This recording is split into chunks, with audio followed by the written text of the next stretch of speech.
Hello and welcome to Ask John. We're joined today by John Kaminski, the director of the Center for the Study of the American Constitution. Thank you for being with us. We have some questions in Unit 2, and I'd like to start out with how did the Federalists respond to Anti-Federalist objections to the Constitution?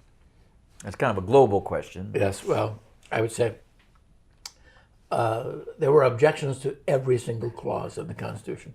Every single clause. Madison said at one point, in responding to Thomas Jefferson, that if a provision had been included for religious freedom, as the Virginia Act for Religious Freedom specified, an act passed in January 1786, that would not have been accepted by the American people, and therefore it was left out. And then Madison went on to say, in fact, there was no individual provision of the Constitution that would have been ratified by itself.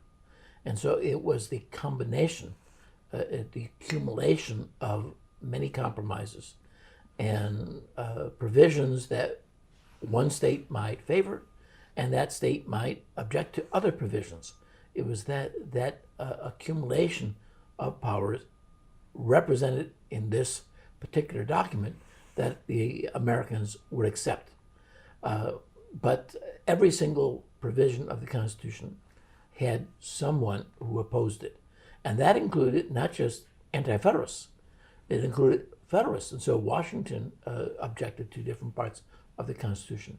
James Wilson, one of the strongest of the delegates in the Constitutional Convention, and certainly one of the most effective of the Federalist advocates in the ratification debate, said that I don't particularly care for the Senate. And so this is true that there are objections to every provision of the Constitution. There are two broad perspectives. One is the lack of a Bill of Rights, and there's arguments pro and con why a Bill of Rights is needed or not needed, and that's primarily that this is a government of delegated powers, enumerated powers, and therefore the Congress and the President will have no authority over areas that might threaten the rights of individuals. Anti-Federalists would say we have had 150 years of experience where we have written down our rights, and they should be written in this Constitution, which gives so much more power to government than ever has occurred before in American history. The second provision, that's sort of an umbrella objection, is the nature of the new government established by the Constitution and the relationship that it would have with the states. So it's a question of federalism. Where will power lie? Will it lie predominantly with the national government, which is generally a pejorative term at that time? I like to use the word central government. That's quite neutral. But Anti-Federalists would call this a consolidated or national government where too much power is given to that division of power, whereas the states will lose too much power. And they will become either annihilated or so eviscerated that they won't have much power at all. They'll just exist where they're necessary to provide a means for the federal government to operate. That is, they'll elect senators and they'll do the bidding of the federal government. And so these are the two broad areas in which the Constitution is debated. And the Federalists will argue that a Bill of Rights is not needed and that the central government, the national government, will be restricted in its own areas where sovereignty will remain with the states in areas where the state alone is responsible. The Anti-Federalists would say, why don't you specify this? And the danger is to have the necessary and proper clause, which will open it up for Congress to do everything well beyond the enumerated powers. And if there's any question as to whether this is federal authority or state authority, the arbiter in this is going to be the federal judiciary. And it's obvious in the eyes of Anti-Federalists that the federal courts will always rule in favor of more power to the federal government. Is this also the reason that they objected to the Supremacy Clause so strongly? Oh, absolutely. The Supremacy Clause states that the Constitution and the laws in pursuance of the Constitution and all past and present and future treaties will be the supreme law of the land, despite anything in state constitutions or bills of rights. And so this was felt to be quite a dangerous thing from a number of perspectives. One, that, and particularly over treaties, I would say, because the House of Representatives, U.S. House of Representatives, which is the only democratic element of the federal government, that is, it's directly elected by the people, it has actually no say whatsoever in drafting treaties. And these treaties could be destructive of federal law and also contradictory to state constitutions and state interests. Treaties can give up territory to other countries, and the people have no authority, either through the House of Representatives or through their state governments, to stop such a thing. And so there was considerable fear that the Supremacy Clause would give a very heavy hand to the federal government to do whatever it wanted to do, despite any protections that were in state constitutions or bills of rights.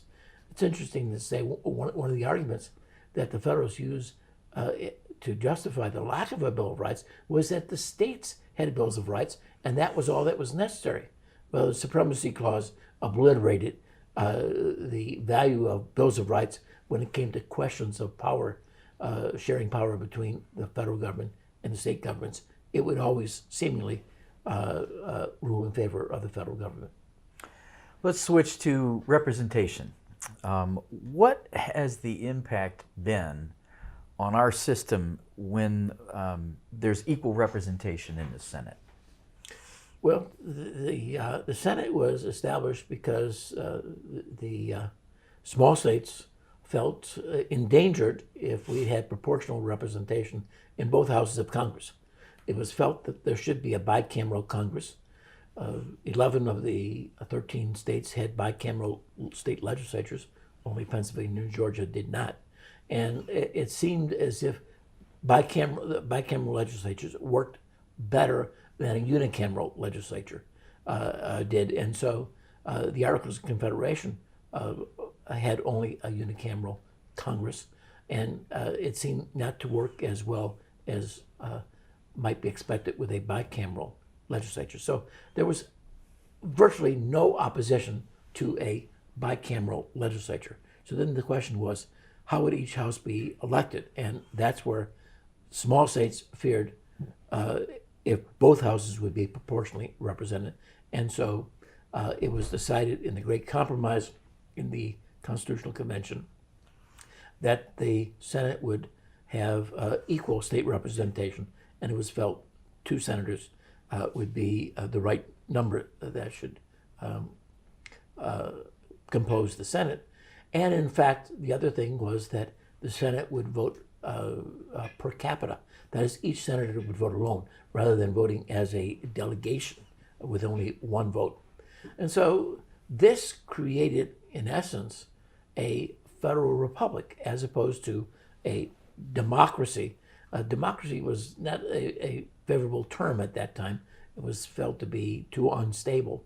And a federal republic was thought to be more reliable. And in particular, I think that was the case when we're talking about Republican forms of government. The feeling was at the time that a Republican form of government could exist only within a small territory with a homogeneous population that had basically the same interests. Montesquieu espoused this doctrine, and most Americans would accept this. Certainly, most Anti-Federalists accepted this. Now, the Federalists, they also said, we accept that philosophy too, and what we don't agree with is the Anti-Federalist objection to the national government being so big, so immense, and that Republican form of government could not suffice for such a large country. That is, the populations on the fringes would not abide by laws passed by the central government, and the central government would then send an army out to enforce its laws. That army might endanger everybody. And so just a large territory was not conducive toward a Republican form of government. Federalists argued that the Constitution did not provide for that kind of Republican form of government.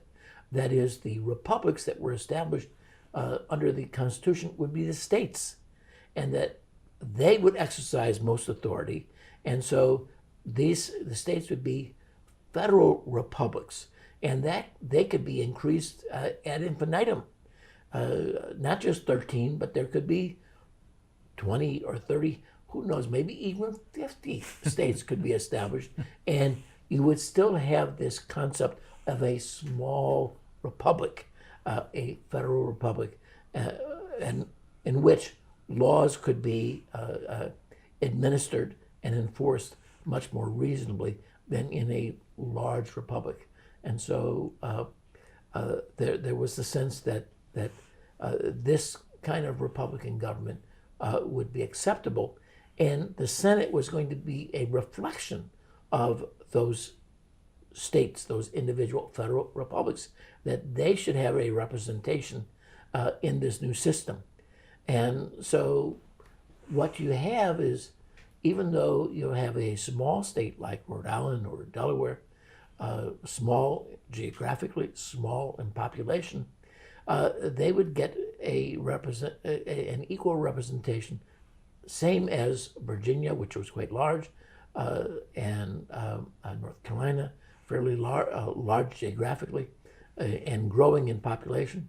Massachusetts and Pennsylvania, large geographically and population, that they should have the same representation because they were a federal republic. And so that's what was established at the time. That's what we have today. And we can see today how this is very unfair if you're looking at it from the point of view of populations and individuals being represented. These tiny little states of Rhode Island and Delaware, tiny geographically and population. Larger states like Wyoming, big geographic amount, but very small population. They have the same representation in the Senate as, say, California or New York. But the argument is that we're living in a federal republic, and that concept of federalism is still in place. It has major impact in Congress in that the larger states, if we had proportional representation, they would have a much larger say in what happens in Congress than what exists today. And so this is an ongoing argument, but the Constitution does provide that no state can be deprived of its representation in the Senate without its own approval.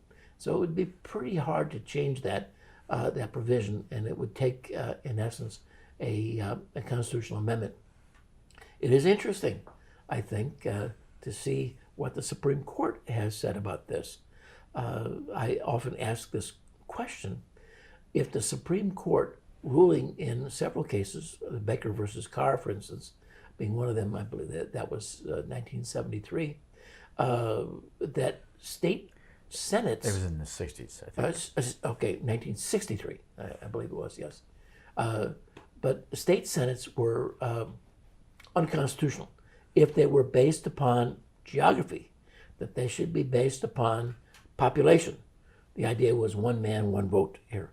And so Republicans, for the most part, didn't like that because, generally speaking, in the states, Republicans controlled the non-urban areas, and they had their senators, whereas the urban areas, they had their senators as well, but usually the districts, whether it be a county, let's say a county, would have only 2 senators. And so 2 senators from Cook County, which had a huge population, and 2 senators from each of the lower southern counties in Illinois.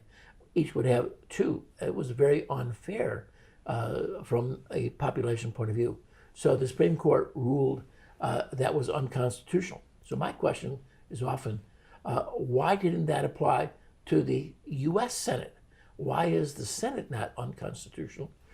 Because it too is based upon geography and not very fair when it comes to population. And it's a very simple answer to that question. And most people, however, don't get it right when they answer it, and that is because the Constitution says it's constitutional. The Constitution doesn't have to be completely democratic, and in this particular case, it is not democratic, but it says each state has 2 senators, and therefore that makes it constitutional and not subject to change by the Supreme Court. John, there's also a question in Unit 2 about amendments. And we've got a question from Raleigh Charter down in North Carolina. And Shane Klein has a student who's wondering, is there one state or a group of states that's responsible for preventing amendments to the Articles of Confederation? Even before the Articles of Confederation were officially adopted on March 1st, 1781, there was an attempt to amend the Articles. In February of 1781, there was a proposal for a federal tariff that would be earmarked to pay the wartime debt, and it's called the Impost of 1781.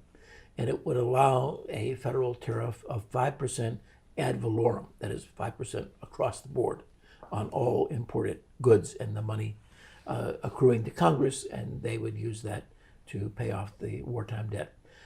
Every state adopted that amendment except for Rhode Island, which rejected it. And it's unclear as to why they objected to it. I think the feeling was at first that there would be a double tax. That is, there would be an impost when goods were imported into New York. And then, given the fact that Rhode Island didn't have a great commercial port itself, when goods were then taken from New York, foreign goods, paying taxes, a tariff in New York, would ship the goods to Rhode Island, there'd be another tax put on it, another tariff. And so Rhode Islanders were quite dependent upon these foreign goods coming in, and therefore they worried about that, and they rejected the Impost of 81. After Rhode Island's rejection of the impost, Virginia rescinded its ratification of the Impost of 81, and that combination basically killed the Impost of 81, because the Articles of Confederation, Article 13, required the approval of Congress and the ratification of all the state legislatures before any amendment would be accepted. And so Rhode Island was the key in rejecting the Impost of 81. And Rhode Island became the whipping boy of the Confederation.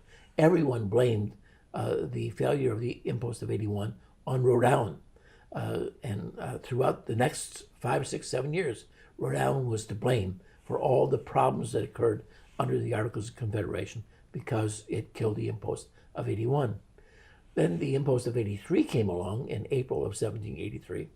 And in that case, all the states approved the impost, but every state had provisos limiting certain powers of Congress in collecting that tariff. Again, the tariff was 5% ad valorem to be earmarked for paying the federal debt, the wartime debt, and it was to be only instituted for 25 years. I mean, these are really fairly limited extensions of power, especially when you consider only a couple years later with the Constitution, the federal government is given total power over taxation. And so in this particular case, with the Impost of 1783, every state approves it, but all states had limitations. Congress said it objected to New York's ratification of the Impost of 83. That was in August of 1786. And Congress asked New York to reconsider its ratification of the Impost of 83 and get rid of some of the restrictions saying that they could pay the Congress the revenue from the tariff in New York paper money, that New York could appoint the collectors of the impost and fire the impost collectors. And so these are provisions that were unacceptable to Congress. And so New York reconsiders its ratification of the impost of 83 in February of 87. Alexander Hamilton was quite passionate in his defense of the impost of 83. Ironically, he did not particularly favor it in Congress when he was a delegate to Congress, because he wanted far more powers to Congress than that limited tariff.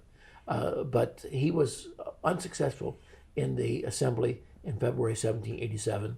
And when New York fails to change its ratification, Madison says that effectively killed the impost of 1783. There was an amendment proposed in April of 1783 that would allow Congress to apportion federal expenditures, which means federal taxes, among the states on the basis of population.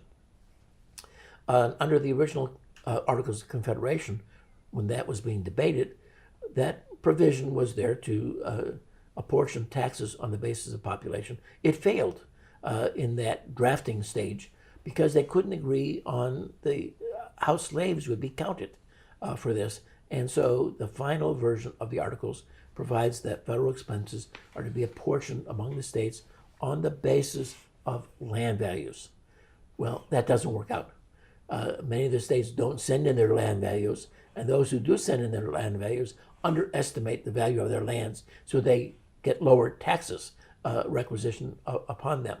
And so Congress in April of 83 provides, let's go back to this population thing that we talked about back in 1776, 1777. And the same issue comes up, how are slaves to be considered? And that's when, for the very first time, the proposal for the 3/5 clause is instituted. Madison is the one who proposes that. The northern states were saying 100% of the slaves should be counted for tax purposes. Southern states said no, none of the slaves should be considered. Madison's proposal was 60% should be counted. That is, 3/5 of the slaves should be counted for purposes of apportioning taxes among the states. That amendment is ratified by 11 states. Rhode Island and New Hampshire do not ratify that amendment. I'm not exactly sure why they don't ratify. There's no documentation for this. I've looked and I haven't seen any reporting in newspapers, haven't seen any legislative debates on this issue. We just know that they rejected this amendment. And yet what happens is, because Congress has no other method of apportioning its taxes, its requisition on the states, they use this population amendment in establishing the requisitions on the states in 1786 and 1787. Therefore, even though the provision of the Articles of Confederation requiring unanimity in adopting amendments to the Articles is plain and straightforward, Congress violates that principle and implements the population amendment of 1783 because of necessity. So is it fair to say that none of the amendments proposed to the Articles, is it fair to say that they weren't coercive? Or was there any coercive nature to these proposals? There was no explicit provision giving Congress any coercive power over the states or over the state's citizens in implementing these amendments or any other provision of the Articles of Confederation. There were statements made by different individuals.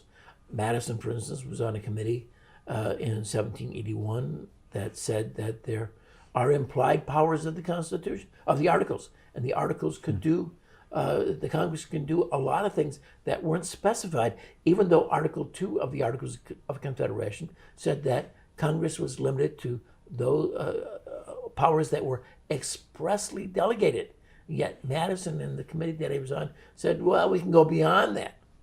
Now, Jefferson, who happened to be serving as a U.S. minister to France in 1786 and 1787, when he's informed that the states are not paying their requisitions, He said, well, that's a pretty simple solution to the problem. All that Congress has to do is send a frigate, that is a warship, to the recalcitrant state that was not paying their requisitions to Congress, and blockade their ports, and when ships are coming in with foreign goods, collect the tariff that would be administered, levied against these imported goods, and then take whatever was necessary to pay the requisition of the state.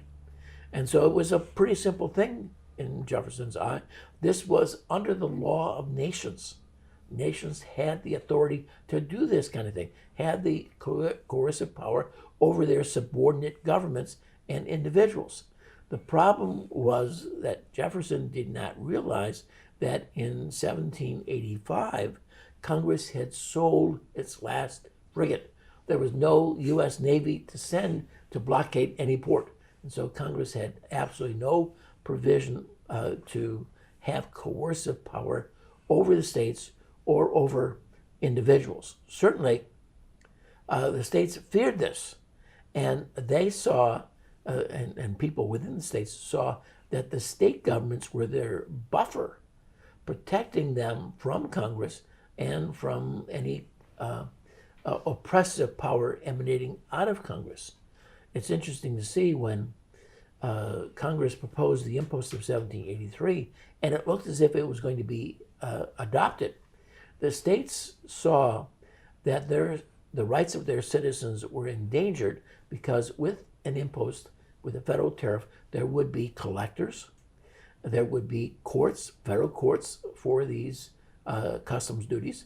In essence, the British Customs Service was going to be reinstituted, emanating out of the federal capital. There would be a federal judiciary that would be trying individuals who allegedly violated the import duties. And so the states, when they adopted the impost of 1783, they put in provisions, every one of the states put a provision in protecting the rights of their citizens as guaranteed to them by their state constitutions or bills of rights. That is, no federal judicial court could violate the rights embodied in the Constitution and Bills of Rights of that particular citizen. It is what we might call today reverse incorporation. That is, the incorporation process took place where the federal judiciary was under the Federal Bill of Rights, I should say, under the 14th Amendment was extended to the states. This was a case back in 1786 where the state bills of rights and state protections and state constitutions were extended to the federal government, and they could not violate these rights. Well, thank you, John. Thanks for joining us, and we look forward to seeing you once again.